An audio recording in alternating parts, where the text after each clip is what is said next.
have this headache, tension headache. You decide during, I don't know, during a break, you're going to have some 5-day weekend around Thanksgiving. You go, man, it's a perfect time to go to Florida. It's ugly up here. You get together with a friend, and the two of you drive to Florida, straight through.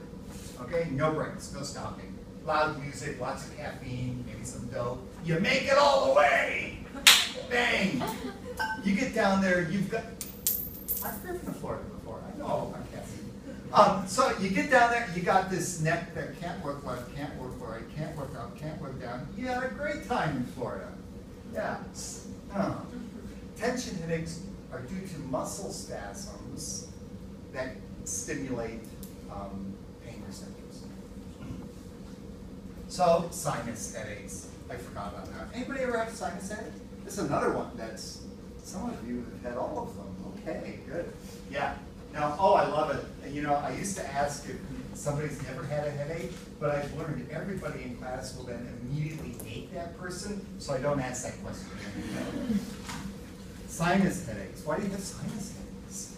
What do they do? Remember, your sinuses are those holes in the natural holes in your bones, this whole frontal region of your face. You have airflow through them. If you have a bacterial infection in that region, the flow gets disrupted, it swells, you go to breathe, you know, air gets trapped in there, it's full of pussy, mucousy, bloody, gooey stuff. You blow your nose, it's Christmas. You blow your nose, it comes out red, white, and green. So you know it's a sinus headache at that point. Once again, it's due to pressure. Those are easy, all right? Tension headaches, get a massage. You know, relax. You know, don't. If you're going to drive to Florida, take 2 days. Okay? If you're going to write a term paper, take 12 weeks. Don't try to cram everything into one day. But you have other headaches that are hard to avoid. One, migraines. Migraines. Okay, some of you have migraines? Anybody have migraines? Optical triggers? A trigger or an aura? It's a trigger like bright lights. Bright lights can set you off. Flashy bright lights? Flashy bright lights or just a really bright sunny day. Yeah, okay, all right. See, me, I'm really kind of touchy about bicyclists anyway, but the bicyclists that have the lights that flash at you as their tires are spinning, I want to hit them. I really do. I just want to run right into them. But I don't. So, bright lights can set it off for you. Anybody get an optical aura?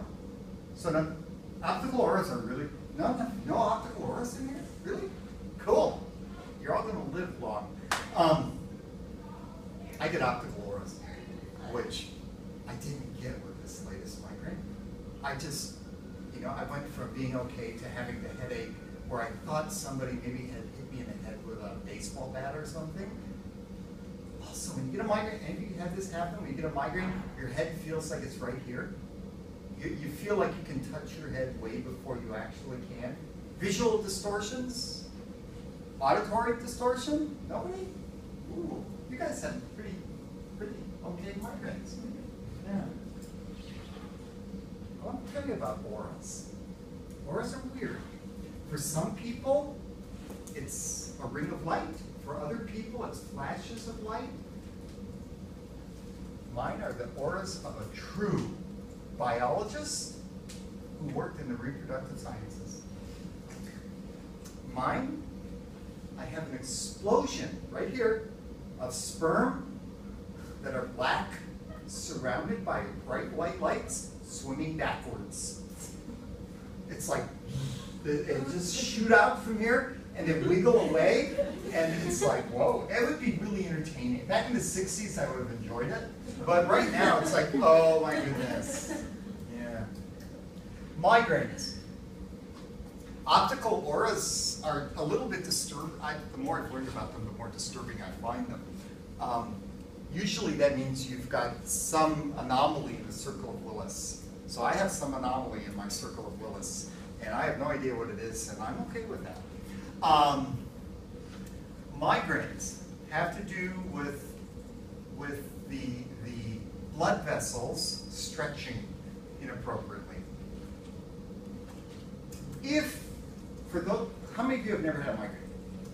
Okay, I'm going to tell you what you can do to simulate one, okay? Because I think you should be like the rest of us, at least for a day. Caffeine withdrawal headache, is it any of you? No? Yeah? Caffeine withdrawal headache is the closest thing you can get to a migraine. I mean, okay, heroin withdrawal headache works too, but I can tell you to try the caffeine one. Some of you might, like me, use caffeine. I mean, I like caffeine. It's okay. I also like to drink coffee. I limit coffee. I can't. If I could drink more coffee, I might. But I think I've maxed out the number of receptors I can make in my brain. So if I drink like another 2 or 3 cups of coffee, I might as well drink water. That's the effect it has. Well, the caffeine headache, you decide, all right, I'm getting off of caffeine. Caffeine's bad for me. I'm quitting. No more caffeine. You go cold turkey. Okay, you were a 3-cup a morning person. No? You like where this is going? No, I mean, you tried it? Before, yeah. You're stupid. Yeah. Sorry. Yes, you should never give up a good vice. A legal vice on top of it. So, I'm sorry, I didn't mean to say yours. I apologize. I was mad at myself. You were, okay. So, you give up caffeine. And the next day you get up, and for the first 5 minutes you're fine, and then all of a sudden your head starts to feel like it's going to explode. And you're, oh man, you're cranky. Your blood vessels have gone from being constricted to dilated, completely dilated. Now, your brain's an interesting critter. Any of you ever see brain surgery? Watch? Yeah. It's really cool. It's kind of neat. Okay? We're going to do brain surgery on somebody. Take them in, anesthetize them, put them down. You know, they go, open them up. Pop. And wake them up. It's like, whoa, man! I just cut the top of that person's head off, and I'm going to wake them up. Ah! Yes. Because we don't know if we screw up. So you do your brain surgery, and they're awake, and they're talking to you, and the Hannibal Lecter movie. I don't know. You know which one? Where I'm going with this one? You don't know. Okay. The Hannibal Lecter movie, not the one with Jodie Foster, but the second movie. Hannibal. Which one? It was just Hannibal. It was Hannibal. Okay. And you know, he's got the guy at the table, he's got his head open, and he's cutting off pieces of his cortex and frying them off and feeding them. How can you do that? No receptors, no pain receptors. Once you pop the top, pain receptors are not an issue. So, yeah. So why do these optical migraines hurt so much? Why do these migraines hurt so much? It's got to do with the fact that it's the blood vessels that are expanding. Blood vessels, you remember, have all sorts of receptors in them, and they don't like to be overstretched. So when you are addicted to something and quit the addiction, they tend to expand rapidly, and that rapid expansion leads to pain.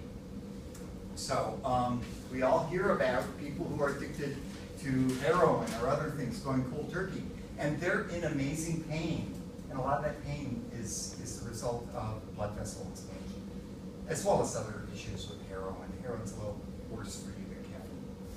So, yes. Tension headaches, we talked about. Migraines, yes. Oh, migraines, by the way, all sorts of drugs. Yes? Drugs haven't worked for me. It was only ice. But that's an external. No. So, Have a drug? No, I know. That's all I was normally, and this is silly. Normally, when I get my aura, if I take 2 extra strength etc., I won't get the headache. I'll still have the migraine, but without pain. Nothing did it for me. I got to wear at night. I have a gel pack that's about that wide, my back. I would just lay down and put it across the back of my head, until I couldn't feel anymore. And yeah, ice works. So why is it? It's from the blood vessels that are internal. Why is it? No, it can be from blood vessels both internal and external. But the important thing is that what you're doing is you're cooling down the whole head region, and you're going to change blood flow, believe it or not. Initially, you're going to have some vasoconstriction, and that's going to allow you to kind of break the pain. Then you're going to get vasodilation back. So you don't want to leave it there too long. You know how they tell you half an hour on, half an hour off? And that's the reason. So that you get the constriction without the dilation. So yeah, typically a half an hour or so helps. Yeah. I was worried that I was taking too much NACID. So hypertension. Hypertension headaches. You know anybody who suffers hypertension headaches? I don't know. You will. You're all going into a field where you know people have all sorts of problems, and hypertensive headaches come along as a result of smooth muscle or back into blood vessels. And hypertensive headaches are usually a combination of high blood pressure and vasoconstriction and dilation. All of it works together. So, all right? Those are the benign headaches. Now let's give you some real cranial